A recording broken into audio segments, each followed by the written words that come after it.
I am a member of the first class, and so I heard that JoAnn Davidson was lending her name to a leadership institute, and I thought about what I wanted to do politically, and at the time I wanted to be a judge.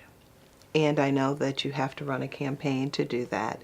I had been a Republican for a while, and I figured that being part of the Leadership Institute, perhaps I would glean things that would assist me in achieving the dream of becoming a judge.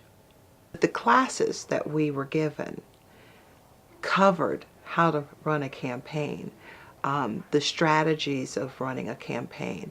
So it covered all of your bases. It helped me to sort of learn how to be a candidate, how to run a campaign, how to conduct myself politically.